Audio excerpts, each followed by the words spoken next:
প্রিয় ছাত্রছাত্রী, তোমরা যারা বিভিন্ন কম্পিটিটিভ এক্সামে অংশ নিচ্ছ তাদের জন্য এই ভিডিওগুলি খুব গুরুত্বপূর্ণ। অবশ্যই ভিডিওগুলি শেষ পর্যন্ত দেখবে এবং যদি ভালো লেগে থাকে তাহলে অবশ্যই একটি লাইক, কমেন্ট, শেয়ার করবে।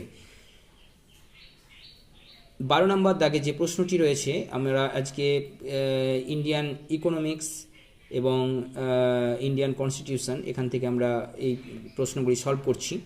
তো পার্লামেন্টে তার সম্মতি ছাড়া কোনো অর্থ বিল পেশ করা যায় না।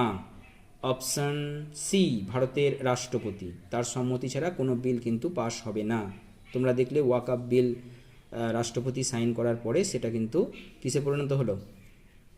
আইনে পরিণত হলো। প্রথমে লোকসভায় পাস করতে হয়, তারপর রাজ্যসভায়, তারপরে রাষ্ট্রপতির সাইন প্রয়োজন হয়। নেক্সট, নিম্নের করগুলির মধ্যে কোনটি কেন্দ্রীয় সরকারের এখতিয়ারভুক্ত? এটা হচ্ছে কর্পোরেশন কর। Option A. ভারতীয় সংবিধানের কোন ধারায় ভারতের নাম ও ভূখণ্ডকে নির্দিষ্ট করা হয়েছে? অপশান এ, 1 নম্বর ধারা। তারপর আমরা চলে যাই, ভারতের রিজার্ভ ব্যাংকের তথ্য অনুযায়ী 2014-15 সালে ভারতের আইটিইএস ও বিপিও সেবার ভারতের মোট রপ্তানি কতটা বৃদ্ধি পেয়েছে? এই প্রশ্ন অবশ্যই তোমাদের ইম্পর্টেন্ট নয়, তো এটা আমরা বাদ দিয়ে দিলাম।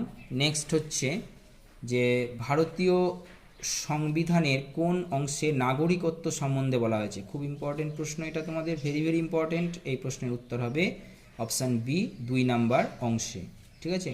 নেক্সট, ভারতীয় সংবিধানের কোন ধারায় ভারতীয় রাষ্ট্র সম্বন্ধে একটি কার্যকরী ব্যাখ্যা দান করা হয়েছে? এই প্রশ্নের উত্তর অপশান সি, 12 নম্বর ধারা।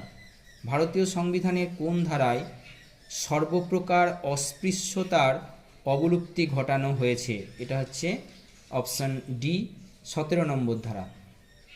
ভারতীয় সংবিধানের কোন ধারায় নাগরিকদের বাক স্বাধীনতার অধিকার অলঙ্ঘনীয় করা হয়েছে? অপশান ডি, 19 নম্বর ধারায়।